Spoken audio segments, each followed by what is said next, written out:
Hello guys, good morning to all of you. आप सभी का यूट्यूब के पाल अकेडमी में स्वागत है।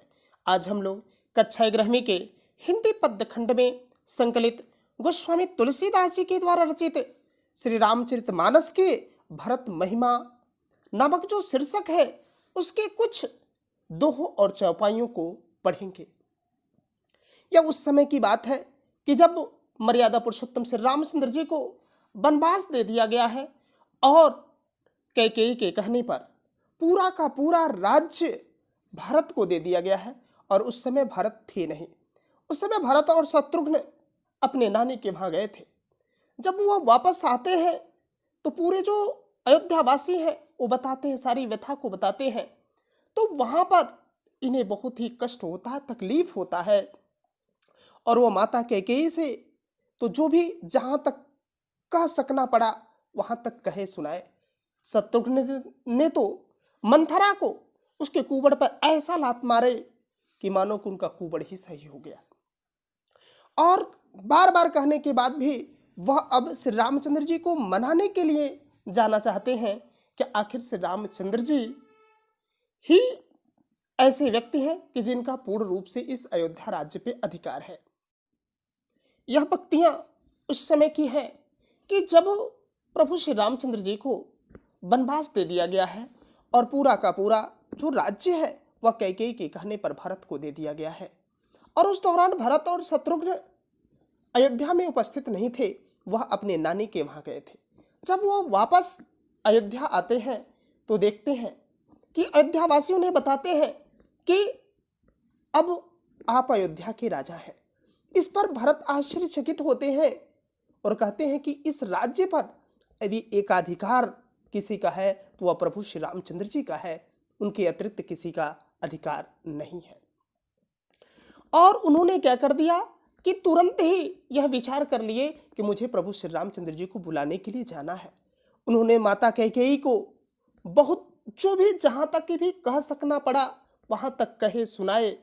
और शत्रुघ्न जी ने तो मंथरा के कुबड़ पर ऐसा लात मारा कि उनका कुबड़ ही सही हो गया।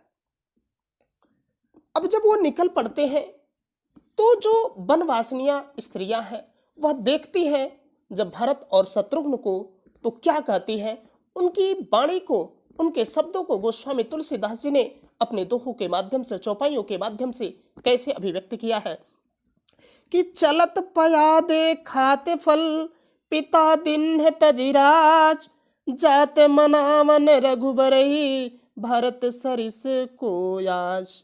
इन्हें देखिए कि चलत मैंने चल रहे हैं, कौन, भरत, पयादे मैंने पैदल, खात फल यानी फल, कंद मूल फल खाते हुए वह चल रहे हैं।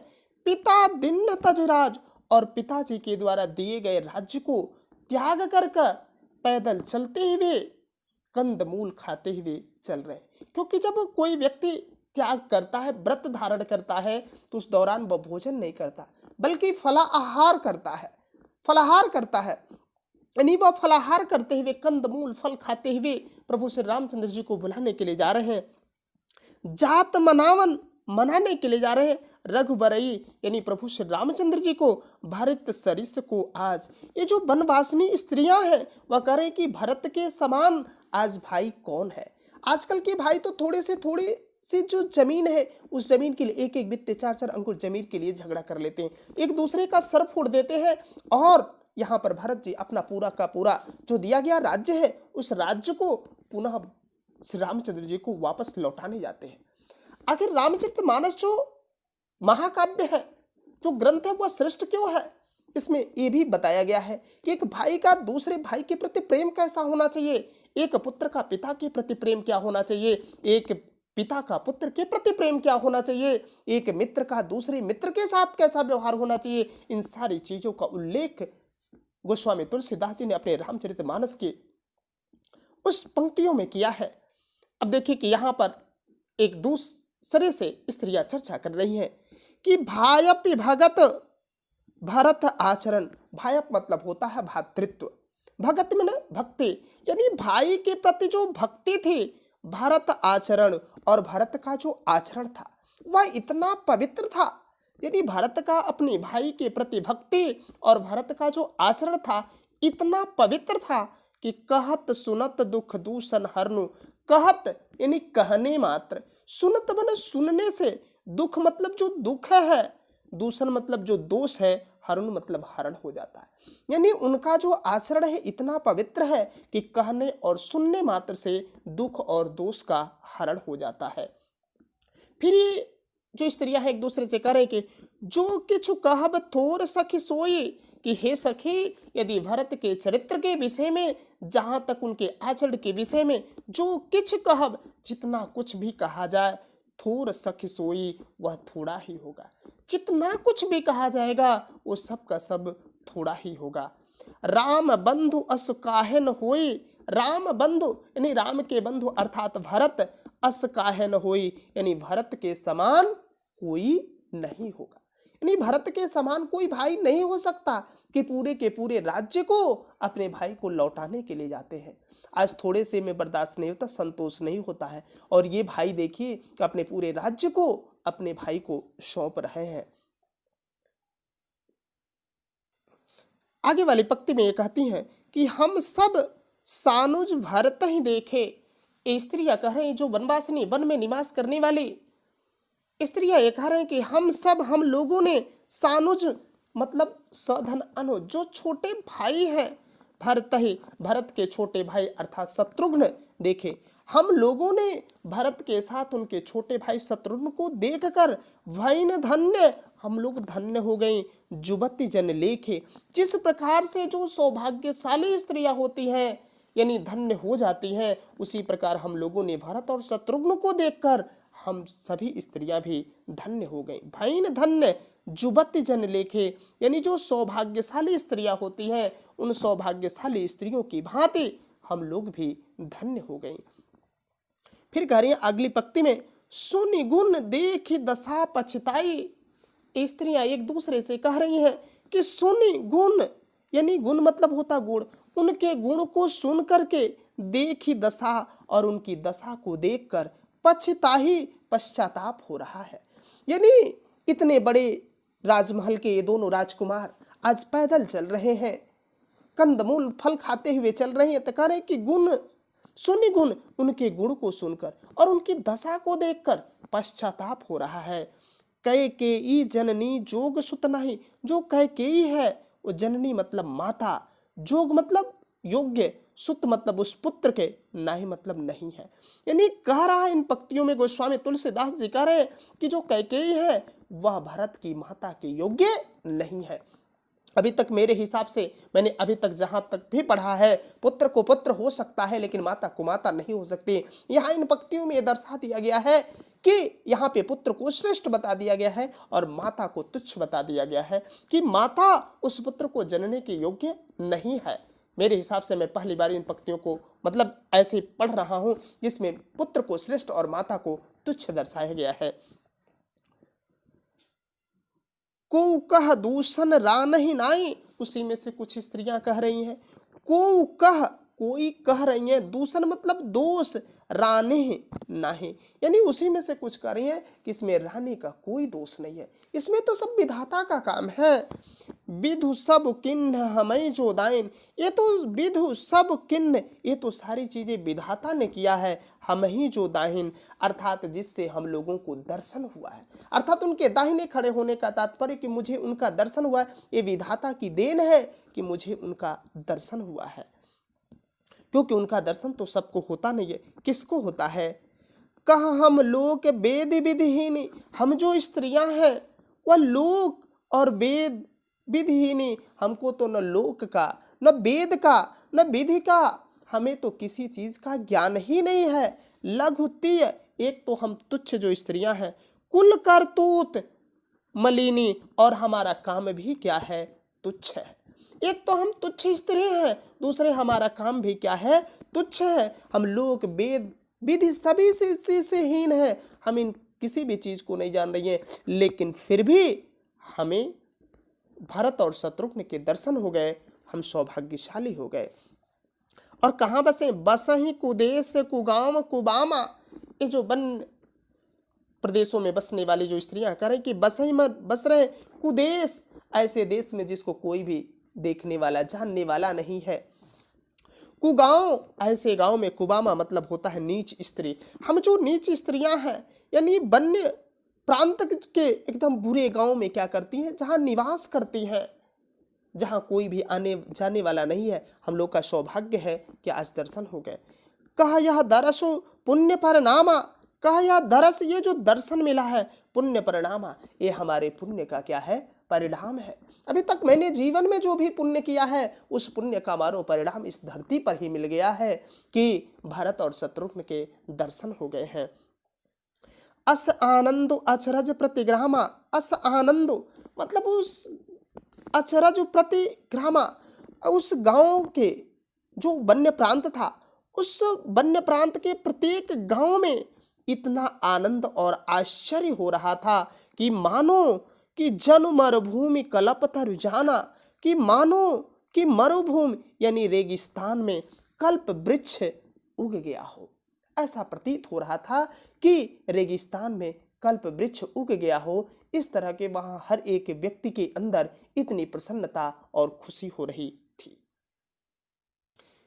देखिए दूसरे पद में गोस्वामी तुलसीदास जी कहते हैं, तेहि बासर बस प्रातः चले सुमिर रघुनाथ, राम दरस की लालसा भरत सरिस सब साथ, मंगल शगुन होई सब काहू, फरकहि सुखद विलोचन बाहु, भरतहि सहित समाजे बुझाव, मिलहि राम मिटहि दुख दाव, करत मनोरथ जस जिय जाके, जाहि सनेह सुरास बिछाके, शिथिल अंग पग मग डग डोलहि, बिहव बचल प्रेम बस बोल, राम सखा तेहि समय दिखावा, शैल शिरोमणि सहज सुहाव, जासु समीप सरित पय तीरा, सिय समेत बसहि दो बीरा, देखि करहि सब दंड प्रणामा, कहि जय जानकी जीवन रामा, प्रेम मगन यस राज समाजू, जनु फिर अवध चले रघुराजू, जनु फिर चले अवध रघुराजू, मंगल शगुन होई सब काहू, फरकहि सुखद विलोचन बाहु। देखिए गोस्वामी तुलसीदास इन पंक्तियों में कहते कि तेहि बासर, निसी बासर यानी दिन रात होता, बासर यानी दिन रात मिला के, तेहि बासर उस दिन बसहि, उस दिन बसने के बाद से प्रातः ही सुबेरे चले सुमिर रघुनाथ, यानी उस दिन पूरा रहने के बाद से प्रातः होते सुबेरे होते ही श्री रामचंद्र जी का स्मरण करते हुए पुनः भरत जी चल पड़ते हैं, क्योंकि उस दिन पूरा चले, थक गए। अब निवास करने के बाद से प्रातः सुबह उठते ही वह चल पड़े। राम दरस की लालसा यानी राम के दर्शन की जो लालसा थी, भरत सरिस सब साथ यानी भरत सरिस सब साथ यानी भरत के साथ जितने लोग थे सभी लोगों ने क्या किया, साथ साथ चला, यानी भरत सरिस सब साथ, भरत के साथ सभी लोगों ने श्री रामचंद्र जी के दर्शन के उत्कंठा लालसा लिए हुए चल पड़े कि आज तो अभी प्रभु श्री रामचंद्र जी के दर्शन हो जाएंगे। आगे की पंक्तियों में कितनी बढ़िया लिखते हैं गोस्वामी तुलसीदास जी, मंगल शगुन हो ही सब काहू, मंगल शगुन हो ही सब काहू यानी सबके साथ मंगल शगुन हो रहा है, अर्थात पुरुषों के जो फरक ही सुखद विलोचन बाहु, फरक ही मन फड़क रहे हैं, सुखद विलोचन बाहु मन सुख देने वाली, विलोचन मन आंखें और बाह मतलब भुजाएं, अर्थात पुरुषों की दाहिनी आंख तथा दाई जो भुजा है वो फड़क रही है तथा स्त्रियों की बाईं आंख तथा बाईं भुजा फड़क रही है। मतलब ऐसा माना जाता है कि शुभ है, शुभ के संकेत, अर्थात इन लोगों के साथ मंगल शगुन हो रहा है। भरत ही सहित समाज उछाऊ, भरत ही सहित यानी भरत के साथ समाज उछाऊ, पूरा का पूरा जो समाज है वह पूरा का पूरा समाज एकदम उत्साह पूर्वक अपूर्व उत्साह के साथ प्रभु श्री रामचंद्र से मिलने के लिए लालायित है। मिलहि राम मिटहि दुख दाहु, कह रहे कि मिले हैं राम, जब वो राम से मिलेंगे तो मिटा ही दुख दाहु, तो उनके दुख और कष्ट दूर हो जाएंगे। करत मनोरथ जस जिय जाके, करत मनोरथ मनोत्मन कामना कर रहे हैं, जस जिए जाके, जिसके मन में जिस प्रकार की भावना उत्पन्न हो रही है उस तरह की कामना करते हैं। जैसे मंदिर, मस्जिद, गुरुद्वारा आप जाते हैं तो सोचते हैं, हे प्रभु मैं ये बन जाऊं, मेरी ये मनोकामना पूरी कर दीजिए, तो मैं लड्डू चढ़ाऊंगा, कपूर जलाऊंगा, अगरबत्ती जलाऊंगा। आप इस तरह का सोचते हैं, विचारते हैं। तो वही ये लोग सोच रहे हैं कि प्रभु से रामचंद्र से मिलेंगे, तो जिसके मन में जिस तरह की वैसी कामना कर रहा है कि प्रभु से रामचंद्र से मिलके मेरी ये मनोकामना पूरा हो जाए।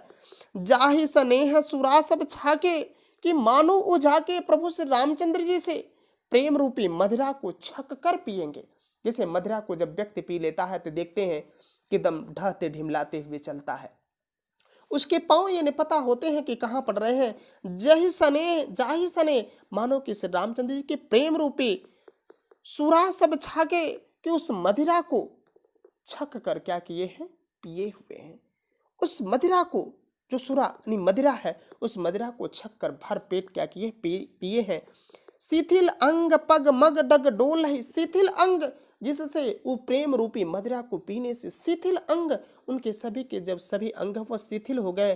पग मैंने जो पैर है, मग मतलब रास्ते में, डग डोल ही इधर उधर पड़ रहे हैं, यानी इनके जो पैर हैं वो रास्ते में इधर उधर पड़ रहे हैं, यानी सही से नहीं पड़ रहे हैं। इन्होंने जिस तरह से एक शराबी होता है उसके पैर लड़खड़ाते हुए चलते हैं, उसी प्रकार ये श्री राम के प्रेम रूपी मदिरा को इतना छक कर पिए हैं, ये सभी लोग जितने भी उनसे मिलने के लिए चल रहे हैं उनके पैर भी इधर उधर पड़ रहे हैं।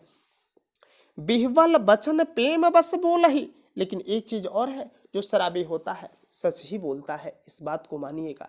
वो झूठ उस दौरान बहुत कम बोलता है, लेकिन मतलब अपशब्दों को भी बोलता है। लेकिन यहाँ देखिए कि प्रभु श्री राम मतलब गोस्वामी तुलसीदास जी कह रहे हैं कि राम के प्रेम में जो बिहवल थे वह केवल प्रेम पूर्ण वचन ही बोल रहे थे। बिहवल वचन प्रेम बस बोले, केवल प्रेम पूर्ण वचन ही बोल रहे थे।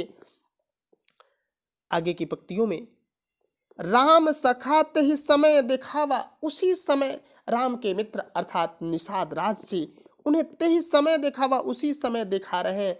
शैल शिरोमणि सहज सुरावा, यानी शैलों के शिरोमणि यानी पर्वतों के शिरोमणि अर्थात कामदगिरि पर्वत, सहज सुहावा कामदगिरि पर्वत को, यानी जो एकदम मनोहर है उस मनोहर पर्वत को क्या कर रहे हैं, दिखा रहे हैं। शैल शिरोमणि यानी पर्वतों का जो शिरोमणि अर्थात कामदगिरि पर्वत, सहज सुहावा उनको सहजता के साथ स्वाभाविक रूप से अत्यंत मनोरम उस कामदगिरि पर्वत को दिखा रहे हैं। जासु समीप सरित पय तीरा, जासु समीप उसी के पास, उसी के समीप, सरित मतलब नदी, पय मतलब पयस्विनी जो नदी थी, तीरा मतलब किनारे, कह रहा कि उसी समय मतलब जिसके पास जो पयस्विनी नदी के तट पर क्या थे, सीय समेत बसहि दो वीरा, यानी सीता के साथ दो वीर अर्थात राम और लक्ष्मण निवास करते थे। सीय समेत बसहि दो वीरा, यानी सीता के साथ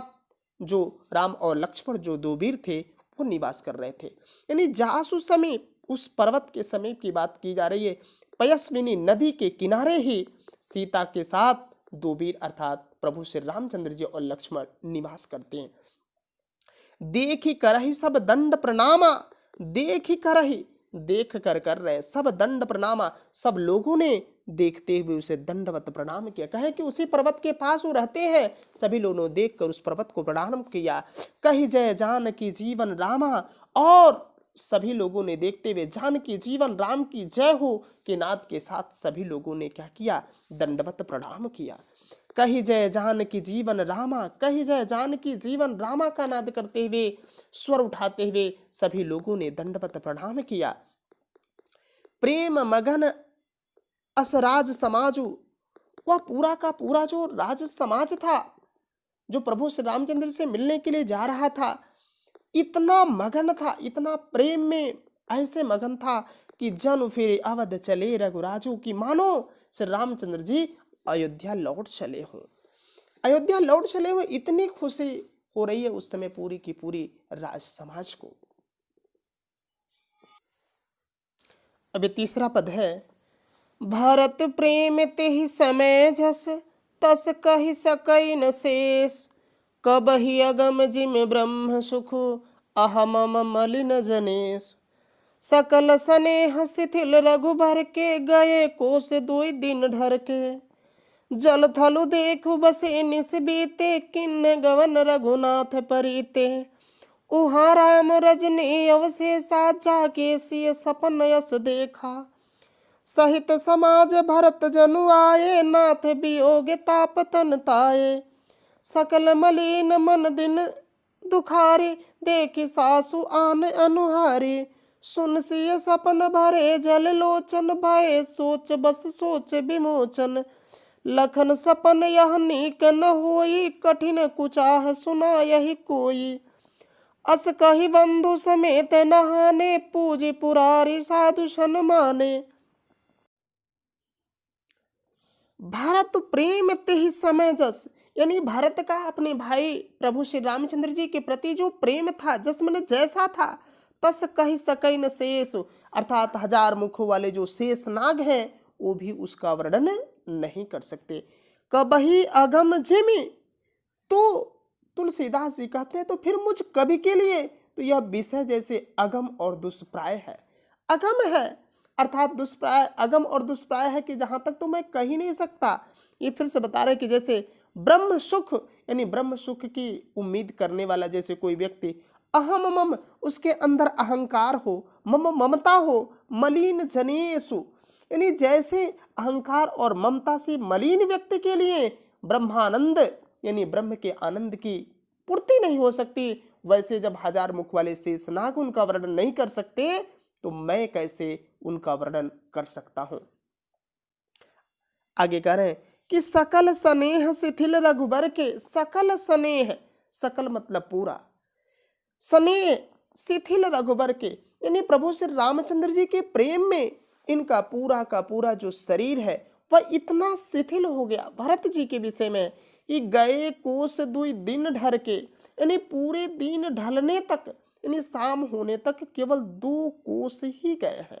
कोस दुई यानी एक कोस में 1.5 किलोमीटर होता है अर्थात 2 कोस अर्थात 3 किलोमीटर यानी पूरे शाम तक इनका शरीर इतना शिथिल हो गया प्रभु श्री रामचंद्र जी के प्रेम में कि शाम तक केवल यह 2 कोस अर्थात 3 किलोमीटर ही गए हैं। जल थल देखी बसे निस्बीते जल थल मतलब जल और स्थल की समुचित व्यवस्था देखकर निस्बीते उन्होंने उस दिन रात बिताई और फिर किन्ह गवन रघुनाथ प्रतीते फिर अगले ही दिन किन्ह गवन रघुनाथ परीते परीते मतलब प्रस्थान कर लिए और फिर से राम से मिलने के लिए उन लोगों ने प्रस्थान कर दिया। गमन मैंने चल दिया रघुनाथ परीते यानी उनसे मिलने के लिए प्रस्थान कर दिया। अब तो यहाँ की बात है कि ये चल दिए अब वहाँ क्या हो रहा है जहाँ प्रभु श्री रामचंद्र जी है वहाँ राम रजनी अवशेषा वहाँ पर ऐसे रामचंद्र जी रजनी मतलब रात और शेषा मतलब विशेष है तभी क्या होता है जग जाते हैं। जागे सिय सपन अस देखा जागे क्यों जग जाते हैं सिय मतलब सीता जी सपन अस देखा सीता जी ऐसी सपना देखती हैं इन्हें 2 स्वप्न देखती हैं कि और वह प्रभु श्री रामचंद्र जी से बताने लगती है यानी जब उस सपने को देखती है तो जगती हैं तो एकदम डर जाती हैं भयभीत हो जाती हैं और वह प्रभु श्री रामचंद्र जी से बताती हैं तो उधर प्रभु श्री रामचंद्र जी भी जग गए और सीता भी जग गई और इधर ये चल लिए हैं। अभी आधी रात है अभी रात शेष है यानी भोर का समय है तो भोर का सपना कहते हैं कि बड़ा सच होता है। तो कह रहा कि सहित समाज भरत जन आए सपना में क्या देख रही हैं माता सीता कि सहित समाज पूरे समाज सहित भरत जन आए कि पूरे भरत मतलब पूरे की पूरी जो समाज है वह भरत के साथ आ रही है यानी भरत यहाँ पूरे समाज के साथ आ रहे हैं। नाथ वियोग ताप तन ताए नाथ वियोग यानी प्रभु के वियोग में उनका शरीर तप कर एकदम जल रहा है यानी वियोग की अग्नि में उनका शरीर तप कर जल रहा है। सकल मलिन मन दीन दुखारी सकल मन मलिन मन दुखारे मलिन मन दीन दुखारे यानी कह रहे हैं कि उनके साथ जितने लोग भी आए हैं उनके भी मुख मलिन है और एकदम वह दीनहीन है और उनका मन एकदम अत्यंत दुखी है। कह रहा कि सकल मलिन, सब के सब एकदम मलिन, मन दीन दुखारी, और उनका मन भी एकदम दीन और दुखी सा प्रतीत होता है। देखी सासु, उनके साथ जो सासुएं आई हैं आन अनुहारी, उनके जो साथ सासुएं आई हैं वे सासुएं भी अनहारी मतलब विधवा सी प्रतीत होती हैं, यानी अन्य वेश में, अर्थात विधवा के वेश भी वो हमसे प्रतीत हो रही है। यानी सफेद वस्त्रों को पहनी हुई है। यानी सपने में विधवा स्त्रियों को देखना मतलब वह दुःस्वप्न होता है, वह अच्छा स्वप्न नहीं होता है। इसी से सबको एकदम भय सा हो गया है। अब जब इस पंक्ति को सुनते हैं तो प्रभु श्री रामचंद्र जी सुन सिय सपन, जब सीता के सपने को प्रभु श्री रामचंद्र जी सुनते हैं, भरे जल लोचन, तो उनके आंखों में आंसू भर गए, यानी पूरे आंखों में आंसू आ जाते हैं। भय सोच बस सोच विमोचन, भय सोच बस, यानी प्रभु श्री रामचंद्र जी सोच के बस हो गए। सोच विमोचन यानी सोच को हरने वाले, सोच का खुद हरण करने वाले, दूसरे के सोच का विमोचन करने वाले प्रभु श्री रामचंद्र जी आज खुद सोच में पड़े हुए हैं। लखन सपन यह नीक न होई, अब यह लखन जी से कहते हैं कि यह सपन नीक न, ये जो सपना सीता जी ने देखा है ये सपना अच्छा नहीं होगा। कठिन कुचाह सुनाय है कोई, अब तो हमें यही लग रहा है कि हमें कोई अत्यधिक कष्टकर और अशुभ समाचार मिलने वाला है। अस कही बंधु समेत नहाने, ऐसा कहकर श्री राम ने भाई लक्ष्मण सहित स्नान करने के लिए चले गए। पूज पुरार साधु सन्माने, और पूज मैंने पूजा करके, पुरार यानी प्रभु शिव शंकर बाबा भोलेनाथ अर्थात शिव जी की, यानी स्नान करने के बाद शिव की क्या किए, पूजा किए, साधु सन्माने, और उसके उपरांत साधु संतों की वंदना करके उनका सम्मान किए। देखिए यहाँ जो छंद है कि सन्मान सुर मुनि बंदी बैठे, उत्तर दिशि देखत भय, नभधूरि खग मृग भूरि भागे, बिकल प्रभु आश्रम गए। तुलसी उठे अवलोकि कारण, काह चीत सचकित रहे, सब समाचार की रात कोल्हिन आए ते ही अवसर कहे। यहाँ पर गोस्वामी तुलसीदास जी ने लिखा है कि जो ऊपर की पंक्तियों में आपने देखा कि श्री रामचंद्र जी प्रातः स्नान करने के बाद से कि सन्मान यानी प्रभु श्री रामचंद्र जी के सुर मतलब देवताओं के, मुनि मतलब मुनियों के बंदे बैठे, यानी वंदना करके क्या कर गए, बैठे। यानी श्री राम प्रातः स्नान के पश्चात देवताओं और मुनियों की वंदना कर कर बैठ गए। उत्तर दिशा देखत भय, और उत्तर दिशा की ओर देखने लगे। नभ धूरी, और पूरा का पूरा जो आकाश था वह धूल एकदम छा गया। खग पक्षी जो थे, मृग जो हिरन थे, भूरी मतलब भूरी मतलब अत्यधिक, भागे मतलब भागते, और विकल मतलब व्याकुल होकर, मतलब कि पूरा का पूरा आकाश धूल से भरा हुआ, जो पक्षी हैं मृग हैं वह सब अत्यधिक व्याकुल होकर प्रभु आश्रम गए, यानी प्रभु के आश्रम की तरफ भागते हुए आ रहे हैं। जब ये बात देखे, भी तो सपना देखे थे रात में कि स्थिति होने वाली है, लग रहा है कि कुछ ना कुछ हमारे साथ अनहोनी होने वाला है। तो तुलसी उठे, तुलसीदास जी कहते हैं कि श्री रामचंद्र जी उठे अवलोक के कारण, अवलोक में देखने के लिए, कारण मतलब कारण जानने के लिए, क्या कारण है कि पूरा का पूरा आकाश धूल से छाया हुआ है और सभी के सभी उधर से पक्षी जो है, जीव जंतु है, सब भागते आ रहे हैं। काह चित सकचित रहे, अब देखिए कि यह कारण जानने के लिए जब खड़े हुए तो उनका मन एकदम आश्चर्यचकित हो गया कि काह चित सकचित, उनका जो चित्त था, मन था, एकदम आश्चर्यचकित हो गया। सब समाचार की रात कोल्हिन आहित ही अवसर कहे, कहा कि सब समाचार, सबके सब समाचार लेकर आ रहे थे। किरात कोल्हिन जो कोल और भील आदि थे, आयते ही अवसर कहे, वो सबके सब समाचार कहे कि भरत जी सेना सहित उनसे मिलने के लिए आ रहे हैं। यानी जैसे गांव में होता है, कोई घटना अगर किसी के साथ घट जाती है, कोई बच्चा गिर गया, हाथ पैर टूट गया, कुछ भी, तो वहां से पहले उपस्थित सारे बच्चे दौड़ते हुए आएंगे, सबसे पहले बताएंगे हाँ चाची, हाँ काकी, बाबू को चोट लग गया है, बाबू के पैर में ये हो गया है। यानी ये अपने आप को दर्शाना चाहते कि सबसे पहले संदेश मैंने दिया। उसी लिए वो जितने के जितने जीव जंतु थे वो सब भागते हुए दौड़ते हुए आ रहे हैं उस संदेश को बताने के लिए। सुनत सुमंगल बैन, मन प्रमोद तन पुलक भरे, शरद सरोरहु नैन, तुलसी भरे स्नेह जल।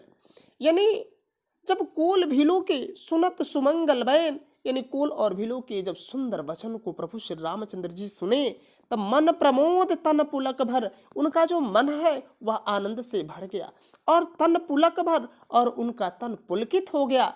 और साथ ही साथ क्या है, शरद सरोरहु नयन, और शरद ऋतु के शरद सरोरहु जो नयन था उनका, यानी सरोरहु मतलब होता है कमल, यानी शरद ऋतु के कमल के समान जो उनके सुंदर जो नयन थे, तुलसी भरे स्नेह जल, और उस सुंदर नेत्रों में प्रेम आंसू भर गए। स्नेह जल यानी प्रेम के आंसू उनके आंखों में भर गए। इसके आगे के जो दोहा और चौपाई छंद हैं उनको हम अगले वीडियो में पढ़ेंगे। Thanks for watching the video.